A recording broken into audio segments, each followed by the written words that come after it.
कभी सोचा है कि जिस जगह को हम रेगिस्तान के नाम से जानते हैं वहां नदियां कैसे बहती होंगी? चलिए आज राजस्थान की उन्हीं अनोखी और रहस्यमयी नदियों के सफर पर निकलते हैं जहां पानी की हर एक बूंद किसी अमृत से कम नहीं है। यही तो सबसे हैरान करने वाला सवाल है। एक रेगिस्तानी राज्य और उसमें बहती नदियां, आखिर ये होता कैसे है? बस यही एक सवाल हमें राजस्थान के अद्भुत वाटर सिस्टम को समझने का एक मौका देता है। तो चलिए इस पहेली को मिलकर सुलझाते हैं। आज की हमारी चर्चा में हम देखेंगे कि राजस्थान की नदियों की 3 अलग-अलग मंजिलें हैं। कुछ नदियां लंबा सफर तय करके बंगाल की खाड़ी तक पहुंचती हैं, कुछ अरब सागर में जाकर मिलती हैं और कुछ ऐसी भी हैं जो रेगिस्तान की रेत में ही कहीं खो जाती हैं। तो चलिए अपनी खोज शुरू करते हैं। देखिए, राजस्थान जैसी सूखे इलाके में नदियां सिर्फ पानी का बहाव नहीं होती, वो तो वहाँ की संस्कृति और लोगों के लिए सच कहें तो जीवन रेखाएं होती हैं। तो कहानी कुछ ऐसी है कि इन नदियों को 3 बड़े ग्रुप्स में बांटा जा सकता है और ये बंटवारा इस आधार पर होता है कि नदी का सफर आखिर खत्म कहाँ होता है। क्या वो समुद्र तक पहुंच पाती है या फिर रास्ते में ही रह जाती है? तो सबसे पहले बात करते हैं उन नदियों की जो सबसे लंबा और एक तरह से कहें तो एक महाकाव्य जैसा सफर तय करती हैं। ये पूरब की ओर बहकर बंगाल की खाड़ी तक पहुंचती हैं। सोचिए जरा, ये नदियां राजस्थान से होकर पूरब की तरफ बहती हैं, आगे जाकर गंगा के विशाल मैदान का हिस्सा बनती हैं और आखिरकार बंगाल की खाड़ी में जाकर समा जाती हैं। है ना ये एक अविश्वसनीय यात्रा? और इस ग्रुप की सबसे बड़ी हीरो है चंबल नदी। ये राजस्थान की इकलौती ऐसी नदी है जो साल के 12 महीने बहती है, हमेशा। इसीलिए तो इसे कामधेनु भी कहते हैं, यानी वो गाय जो सारी इच्छाएं पूरी करती हों। लेकिन चंबल अकेली नहीं है, इसकी साथी है बनास नदी, जिसे वन की आशा भी कहा जाता है। और इसकी खास बात यह है कि ये पूरी तरह से राजस्थान के अंदर बहने वाली सबसे लंबी नदी है। इनके अलावा बेड़च, पार्वती और काली सिंध जैसी कई और नदियां भी इस बड़े नेटवर्क का हिस्सा हैं। चलिए अब अपना रुख मोड़ते हैं और चलते हैं दूसरी मंजिल की ओर।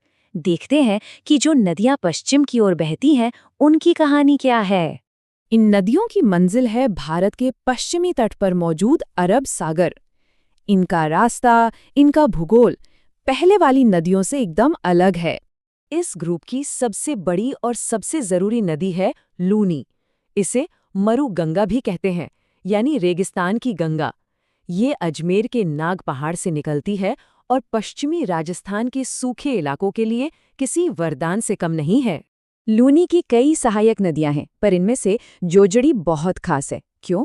क्योंकि ये इकलौती ऐसी सहायक नदी है जो लूनी में दाईं ओर से आकर मिलती है, बाकी सभी बाईं ओर से मिलती हैं। जवाई जैसी दूसरी नदियां भी इसका साथ देती हैं। अब एक और कमाल की नदी की बात करते हैं, माही नदी। इसकी एक ऐसी खासियत है, एक ऐसा ज्योग्राफिकल फीचर जो इसे पूरी दुनिया में यूनिक बनाता है। और वो खासियत ये है कि माही नदी कर्क रेखा यानी ट्रॉपिक ऑफ कैंसर को एक बार नहीं बल्कि 2 बार काटती है। ये एक ऐसा कमाल का फैक्ट है जो इसे दुनिया भर में मशहूर बनाता है। और अब हम चलते हैं सबसे ज्यादा दिलचस्प और सबसे रहस्यमयी मंजिल की ओर। ये कहानी है उन नदियों की जो किसी समुद्र तक पहुंच ही नहीं पाती। सोच कर देखिए, एक नदी बह रही है और फिर अचानक वो रेगिस्तान की रेत में कहीं खो जाती है। बस इसी को कहते हैं आंतरिक अपवाह प्रणाली। ये इस सूखे इलाके की एक बहुत ही खास पहचान है। इस सिस्टम की सबसे बड़ी नदी है घग्गर। निकलती तो यह हिमालय की शिवालिक पहाड़ियों से है, पर इसकी मंजिल कोई समुद्र नहीं बल्कि राजस्थान का विशाल रेगिस्तान है, जहां यह विलीन हो जाती है। घग्गर को अक्सर मृत नदी या डेड रिवर भी कहा जाता है। अब ये नाम क्यों पड़ा? क्योंकि ये एक मौसमी नदी है जो ज्यादातर सूखी रहती है। लेकिन ये नाम हमें उस प्राचीन और शक्तिशाली नदी की भी याद दिलाता है जो शायद कभी यहाँ पूरे वेग से बहती होगी। और घग्गर इस कहानी में अकेली नहीं है। कांतली नदी है जो सीकर की खंडेला पहाड़ियों से निकलकर रेत में खो जाती है। रूपारेल जैसी और भी कई नदियां हैं जिनका सफर रेगिस्तान में ही पूरा हो जाता है। तो इन सब बातों का मतलब क्या है? आखिर ये 3 अलग-अलग तरह की नदियां हमें क्या बताती हैं? चलिए इसे संक्षेप में समझते हैं। तो एक नज़र में देखें तो यहाँ 3 कहानियां हैं। पहली चंबल और बनास जैसी नदियों की जो बंगाल की खाड़ी तक का लंबा सफर तय करती हैं। दूसरी लूनी और माही की जो अरब सागर की ओर जाती हैं। और तीसरी घग्गर और कांतली जैसी उन रहस्यमयी नदियों की जो राजस्थान में ही खो जाती हैं। और सबसे ज़रूरी बात यह है कि ये नदियाँ सिर्फ नक्शे पर खींची लकीरें नहीं हैं, ये तो राजस्थान की जान है, नाजुक जीवन रेखाएं हैं जिन्होंने वहाँ की संस्कृति, इतिहास और यहाँ तक कि लोगों के अस्तित्व को शक्ल दी है। और आखिर में एक सवाल जो हम सबके लिए है।